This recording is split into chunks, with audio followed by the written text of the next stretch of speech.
So like this, I start with Kim, working group 3. Thanks a lot.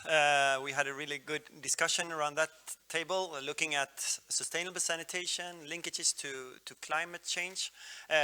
Some of the kind of messages or findings around that table was we see that there is a lack of awareness and knowledge when it comes to on-site sanitation and the linkages, for example, when it comes to emission from those type of system. At the same time, there are some evidence on saying that they are contributing quite a lot to the total share of emissions from the sector. There are more evidence that wastewater and the emissions that they have seen that it's increasing the last 40 years. But at the same time, we in the group, we had some interesting potential cases in Nakuru in Kenya and also in Lusaka in Zambia. We also see that there might be kind of knowledge gaps in when it comes to resilience of wastewater system. And we know, for example, in droughts, there might be low water supply affecting actually the function of those systems. But then also on the other side, when it comes to the discharges of untreated wastewater, we know that when we have lower flows in the rivers, the pollution levels will go up. And currently also we see that there is a lack of finance, that we cannot really take the extra step to focus on climate as well. There is normally just money for normal treatment. So therefore it would be really interesting to see how we can maybe attract climate funds to kind of support, to take that extra step to look at both the resilience, I guess, and lowering the emissions. So from a group side, we think it could be really interesting to map the ongoing initiatives just around the group that joined. We see that there's a lot of things being done currently. There are reports, there are project activities. So in the working group, I think it could be interesting to really map what's going on and look for synergies and future collaboration. Someone said that the next year's World Water Week will probably be on climate, so then maybe it's a good thing to think of, maybe a product for next year and have a session on that. In general, we see that there is a lot of knowledge gaps and on both the climate's effects on sanitation and vice versa on climate's sanitation contribution to climate emissions, for example. So there's really a lot of new research needed. And just finally highlighting that on Tuesday there will be a working group 3 lunch to be able to discuss this further. So I guess we will join at the booth, I think, on Tuesday lunch, and then go lunch together and discuss these things. Okay, thanks. Thank you. So for working group 1, we discussed on the intersectoral linkages, sanitation and other sectors, and we discussed around that it's actually a big opportunity, the SDGs and governments that try to translate them nationally to raise awareness, make advocacy and develop capacities around the linkages from sanitation and other sectors such as water, health and agriculture. And we also discussed about updating the fact sheet, and we're talking about how it is important to have on-the-ground experience, practical examples to communicate to governments about how this might be implemented, because there are not so many case studies at a national level showing actually these interlinkages and or implemented in the policies.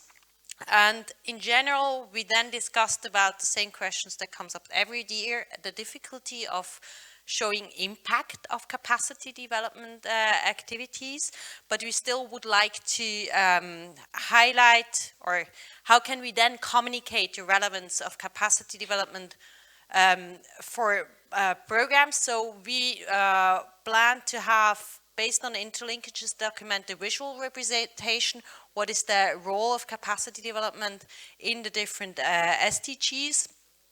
As well, we're thinking around the lines that it might be interesting to start look at successful projects and compare how much of their budget went into capacity development, even though there are a lot of external factors that might be, but that would provide some hard facts to convince people. Yeah, I think that's it. We're gonna continue the discussion at the working group 1 meeting Tuesday afternoon, 2 o'clock. And the aim is to have afterwards a fact sheets that could help us in talking to other people and making them aware of the relevance of capacity development for their projects. Thanks everyone who joined.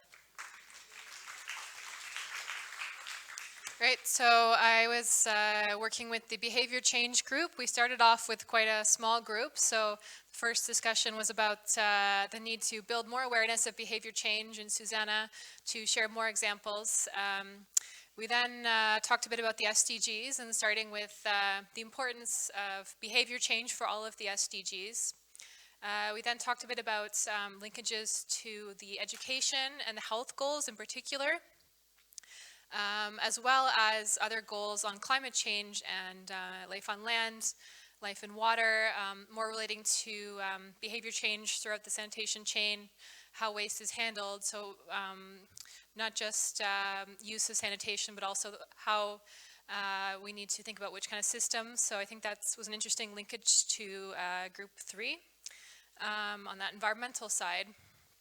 And then in the group, we just talked about some of the challenges that the members of the group had faced in terms of behavior change approaches, how you can actually evaluate their impact, the time issue in terms of actually seeing results, that you need quite a long time frame to change behavior. And this needs to be incorporated into evaluation approaches so that we are not, so that an evaluation approach is, you give enough time for the behavior change to take effect. I think that was all.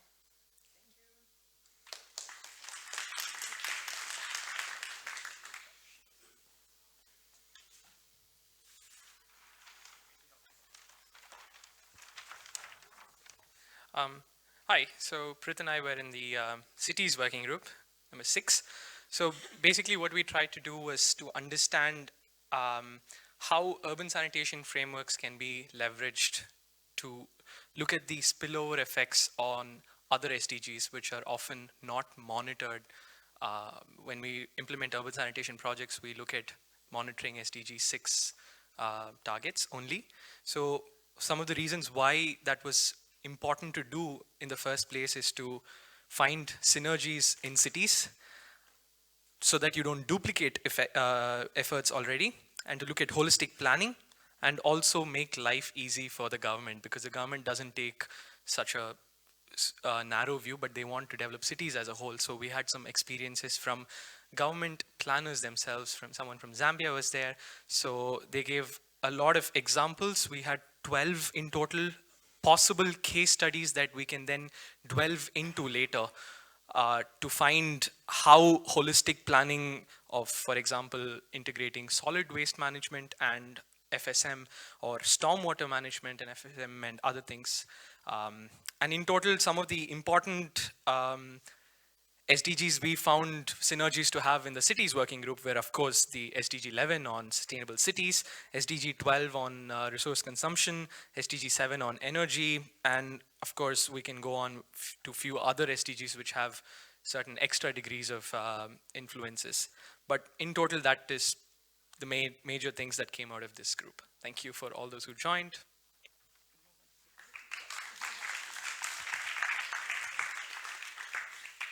Great, and my name is Belinda, and I am speaking on behalf of the Working Group 7, WASH and Institutions.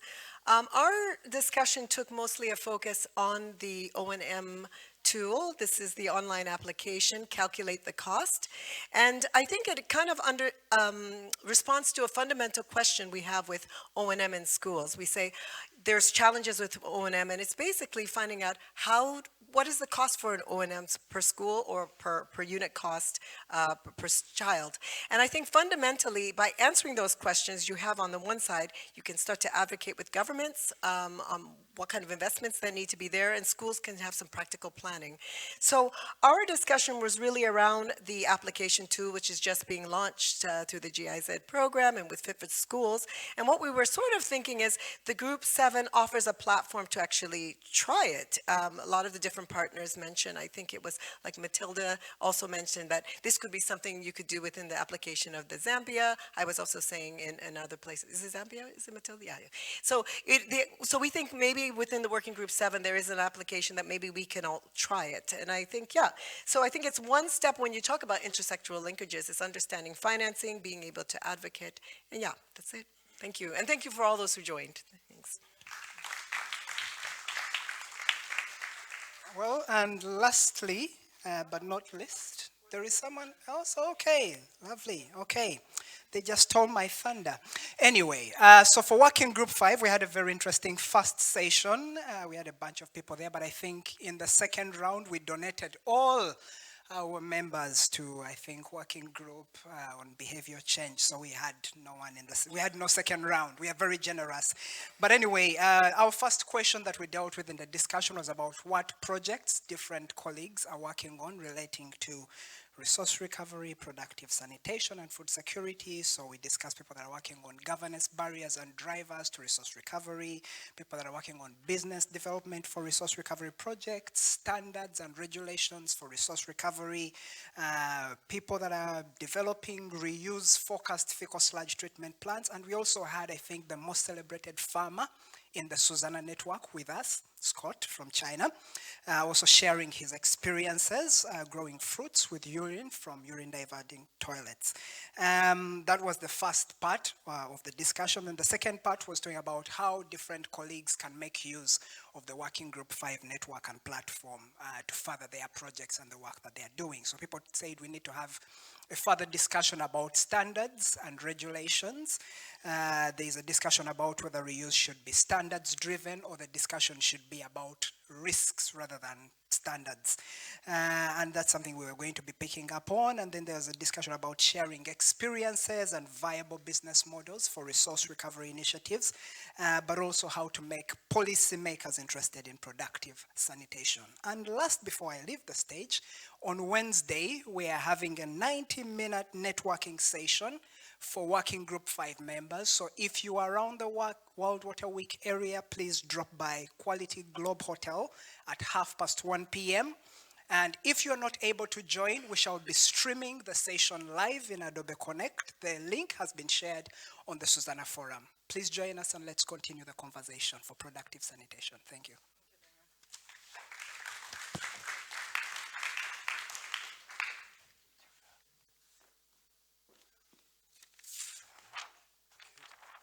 We were very happy with the turnout, actually, to the Groundwater group, being a little bit at the fringe of the sanitation topic. Right at the beginning, we asked ourselves, okay, to define safely managed, I mean, is it enough if there is a slab, if that pit latrine is anyhow, thank you very much. If that latrine is anyhow, that cesspit is anyhow not being empty, the lining is not working, and it is on a karstic aquifer in a highly vulnerable area. So citing, zoning, vulnerability as the issues and challenges, pit emptying, lining, financing, and then more and more we have to ask ourselves about safe reuse. And another topic was brought up is fit for purpose. If you are in a large metropolis with rising groundwater tables, then it's probably good actually to use that groundwater for a lower quality use or purpose. And we mentioned, let's say, the dump sites where your trucks are emptying your, let's say, the sewage as another risk hotspot, actually, because this is very relevant for the aquifer being a highly concentrated risk. Solutions, actions, having a good risk mapping.